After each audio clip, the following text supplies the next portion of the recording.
మేడారం గద్దెలపై కొలువుదీరారు సమ్మక్క సారలమ్మలు.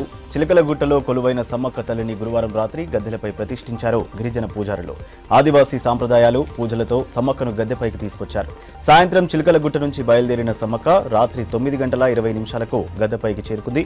మేళతాళాలతో ఊరేగింపుగా సమ్మక్క వస్తున్న వేళ అమ్మవారికి గౌరవ సూచకంగా జిల్లా ఎస్పీ సంగ్రామ్ సింగ్ జీ పాటిల్ AK-47తో గాల్లోకి 4 సార్లు కాల్పులు జరిపి గద్దెకు తీసుకొచ్చే కార్యక్రమం నిర్వహించారు. ఇవాళ సమ్మక్క సారలమ్మను దర్శించుకోనున్నారు సీఎం కేసీఆర్. మధ్యాహ్నం 12 గంటలకు మేడారం చేరుకోనున్న సీఎం 3 గంటల వరకు అక్కడే ఉండనున్నారు. మంత్రులు ఎర్రబెల్లి, ఇంద్రకరణ్ రెడ్డి మేడారంలోని ఉండి సీఎం టూర్ ఏర్పాట్లపై రివ్యూ చేశారు. సీఎం టూర్తో అధికారులు భారీ ఏర్పాట్లు చేశారు. ఇవాళ మేడారం వెళ్తున్నారు కేంద్ర పర్యాటక శాఖ మంత్రి కిషన్ రెడ్డి. రాష్ట్ర బీజేపీ ప్రెసిడెంట్ బండి సంజయ్తో పాటు ఎస్టీ మోర్చా జాతీయ అధ్యక్షులు సమీర్తో కలిసి సమ్మక్క సారలమ్మను దర్శించుకోనున్నారు. గద్దెల దగ్గర ప్రత్యేక పూజలు చేసి బెల్లం బంగారం సమర్పించనున్నారు. నేతల టూర్లకు జిల్లా బీజేపీ నేతలు భారీ ఏర్పాట్లు చేస్తున్నారు. ఎన్నో కేంద్ర పథకాలకు రాష్ట్రంలోనే స్కీమ్సే ఆదర్శమన్నారు ఐటీ మున్సిపల్ శాఖ మంత్రి కేటీఆర్. రాజకీయాలను కేసీఆర్ వీడితే రాష్ట్రం వచ్చేది కాదన్నారు.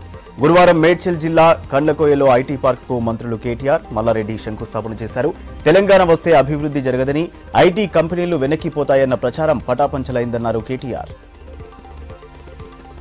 కేసీఆర్ లేకుంటే తెలంగాణ వచ్చేదా అని ప్రశ్నించారు మంత్రి హరీష్ రావు. రంగనాయక సాగర్లో గోదావరి నీళ్లు విడుదల చేశారు. కేసీఆర్ లేకుంటే ప్రాజెక్టులు కూడా వచ్చేవి కాదన్నారు. రాష్ట్రానికి నిధులు ఇవ్వకుండా అభివృద్ధిని కేంద్రం అడ్డుకుంటోందన్నారు. గోదావరి నీళ్లు సిద్దిపేటకే కాకుండా హుస్నాబాద్, మానకొండూరుకు కూడా ఇస్తామన్నారు హరీష్. బీజేపీని బద్నాం చేయడానికి కేసీఆర్ ఫ్యామిలీ ప్రయత్నిస్తోందని విమర్శించారు ఎమ్మెల్యే రఘునందన్ రావు. పార్లమెంట్లో ఉత్తర భారతదేశానికి చెందిన బీజేపీ ఎంపీలు ఓటు వేస్తేనే తెలంగాణ బిల్లు పాస్ అయిందన్నారు. బీజేపీ ఎప్పుడూ కుటుంబాల సౌలభ్యం కోరలేదన్నారు. హైదరాబాద్, కాశ్మీర్ను బలవంతంగా ఇండియాలో కలిపారని ఎమ్మెల్సీ కవిత గతంలో లోక్సభలో అన్నది నిజం కాదా అన్నారు రఘునందన్. కల్వకుంట్ల కుటుంబం ప్రజలను రెచ్చగొట్టి పబ్బం గడుపుకుంటోందని ఆరోపించారు బీజేపీ జాతీయ ఉపాధ్యక్షురాలు డీకే అరుణ. తెలంగాణ రాష్ట్ర ఏర్పాటుకు ముందు ఆంధ్ర, తెలంగాణ పేరు చెప్పుకొని అమాయక ప్రజల చావులకు కేసీఆర్ కారణమయ్యాడని ఆరోపించారామె. ఇప్పుడు మళ్లీ ఉత్తర భారతదేశం, దక్షిణ భారతదేశం అంటూ కొత్త రాగబెత్తుకుని మరోసారి ప్రజలను పక్కదారి పట్టిస్తున్నారన్నారు. జగిత్యాల జిల్లాలో పర్యటించారు బీజేపీ జాతీయ కార్యవర్గ సభ్యులు వివేక్ వెంకటస్వామి. వెల్గటూరు మండలం రాజారాంపల్లిలో సమ్మక్క సారలమ్మను వివేక్ దర్శించుకున్నారు. అమ్మవార్లకు బంగారం సమర్పించి మొక్కులు చెల్లించుకున్నారు. గ్రామస్తులు వివేక్ వెంకటస్వామికి ఘన స్వాగతం పలికారు.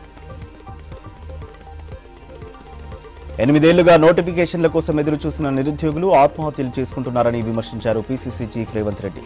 కొలువుల కోసం పోరాడితే అరెస్టులు చేయడమేంటని ప్రశ్నించారు. టీఆర్ఎస్ కు అనుకూలంగా పనిచేస్తున్న డీజీపీ మహేందర్ రెడ్డి రాజీనామా చేయాలని డిమాండ్ చేశారు. కేసీఆర్ బర్త్డే సందర్భంగా కాంగ్రెస్ నిరసనలకు పిలుపునివ్వడంతో ముందస్తు అరెస్టులు చేశారు.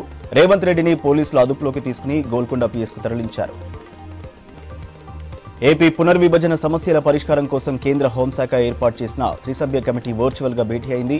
ఏపీ ప్రభుత్వం వేసిన కేసులు ఉపసంహరించుకుంటే ఇతర సమస్యలు పరిష్కరించుకునేందుకు సిద్ధమని తెలంగాణ ప్రభుత్వం స్పష్టం చేసింది.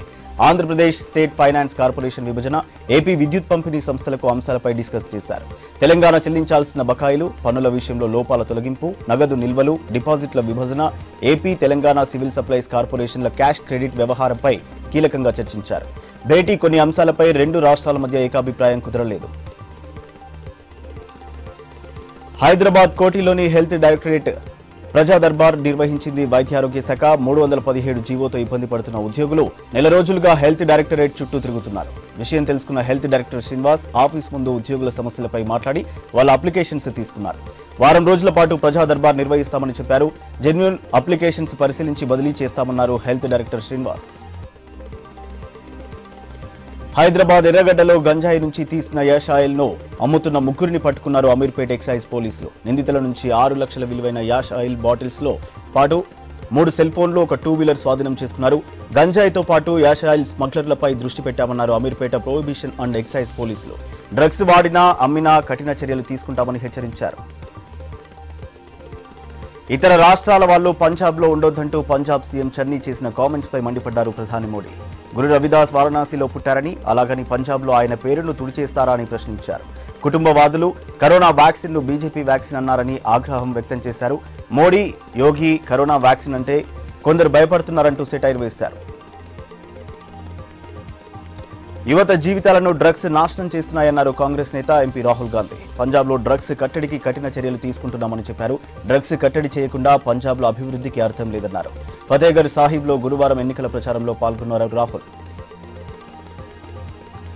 ప్రధాని మోడీ ఇప్పుడు రైతుల గురించి చాలా మాట్లాడుతున్నారని, కనీసం తన ఇంటి పక్కనే ఉన్నవారిని పరామర్శించేందుకు వెళ్లలేదన్నారు AICC general secretary Priyanka Gandhi. చెరుకు రైతులకు 14,000 కోట్లు పెండింగ్లో పెట్టారని ఆరోపించారు. సీఎం చన్నీ 111 రోజుల్లోనే పంజాబ్లో చాలా అభివృద్ధి చేశారన్నారు. పంజాబ్లోని పలు ప్రాంతాల్లో ఆమె ఎన్నికల ప్రచారం చేశారు.